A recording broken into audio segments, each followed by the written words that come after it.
Take a slow breath in, and out, let your shoulders drop. Picture this: you launched something big. You believed in it. You poured yourself into it. And then it failed. Publicly, your name was attached. People watched, some whispered, a few even laughed. Now you're trying something new, but every time you share it, you feel the shadow of what happened last time.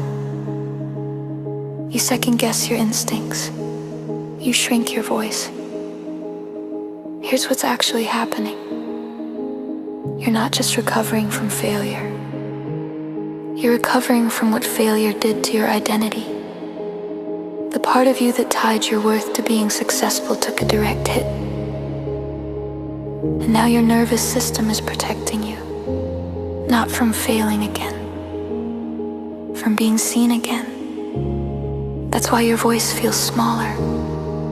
Your body remembers what visibility cost you. But here's the shift you need. This isn't about convincing others you're credible again. It's about re-anchoring credibility inside yourself. You didn't fail because you were reckless. You failed because you were in the arena.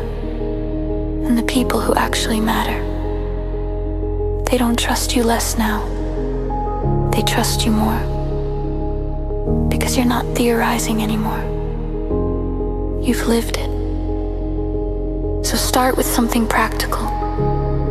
Your story right now. Other people are telling it.